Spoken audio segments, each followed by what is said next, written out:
Hello guys, চলে এসেছি সিমলাসে ব্রিজে মহালয়ার দিন। এই যে গাইস আমাদের বোম ফাটানোর জন্য দেখতেই পাচ্ছ তোমরা সবাই। দেখো বোম বোম না ধরে তো ভয়ের জ্বালায় পালিয়ে চলে গিয়েছে ব্রিজ লাইনে, তাই আমাদের এরকম করতে হচ্ছে। বোম দিইনি তাইও চলে যাচ্ছে রাত করে বোম ফাটাচ্ছে। মেঘের অবস্থা খুব খারাপ ছিল। রাস্তায়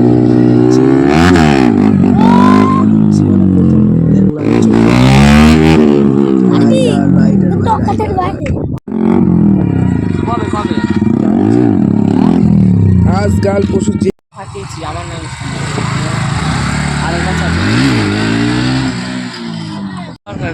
গায়ে তাই না শুধু সব হালকা গাড়ি।